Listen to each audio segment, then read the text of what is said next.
السلام علیکم دوستو، سردیوں میں ہاتھ اور پاؤں کی انگلیوں کا سوج جانا، سرخ ہو جانا اور ان میں شدید خارش کا ہونا عام ہوتا ہے،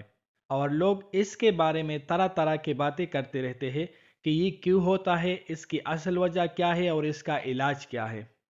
تو دوستو، سردیوں میں ہاتھ پاؤں کی انگلی کا سوج جانا، سرخ ہو جانا، ان میں شدید خارش کا ہونا، اس کو میڈیکل ٹرم میں چلبلینس کہتے ہیں۔ یہ کیوں ہوتا ہے؟ تو ہمارے جسم کے ہر حصے میں باریک خون والی نالیاں ہوتی ہے۔ جو ہی ہم زیادہ سردی میں نکلتے ہیں تو وہ خون والی نالیاں تنگ ہو جاتی ہیں،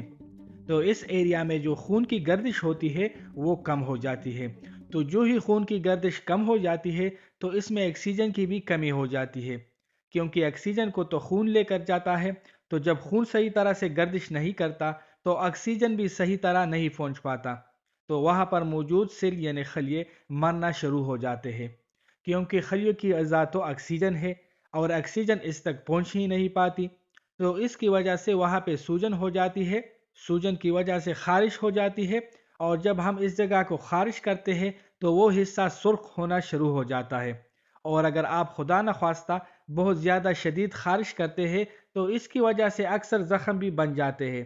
اور اس کے اوپر اور زخم بن جاتا ہے تو وہ مزید خراب ہو جاتا ہے، اور اس میں مختلف قسم کے جراثیم پیدا ہو جاتے ہیں، تو یہ وہ اصل وجہ ہے جس کی وجہ سے یہ مسئلہ ہوتا ہے۔ تو بہت سے لوگ اس کے لیے مختلف ٹوٹکے کرتے رہتے ہیں، تو کرنے دیں، لیکن اگر انگلیاں سرخ رنگت سے نیلی پیلی ہونا شروع کرے تو کوشش کرے کہ اسکن ڈاکٹر سے رجوع کرے،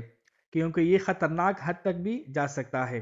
تو دوستو، یہ مسئلہ زیادہ سردی میں باہر نکلنے کی وجہ سے ہوتا ہے، تو اس کا ایک سمپل سا عام سا حل ہے، وہ یہ ہے کہ آپ نے اپنے آپ کو سردی سے بچانا ہے۔ اگر آپ کو یہ مسئلہ ہے تو جب بھی آپ باہر نکلے تو دستانے، جرابے اور بند بوٹس پہنے۔ اگر پاؤں کو دھونا ہے تو گرم ڈیٹال والی پانی سے دھوئے، اور دھونے کے بعد جلدی کسی تولیہ سے خشک کر لے، تو پھر یہ مسئلہ آپ کو زیادہ نہیں ہوگا۔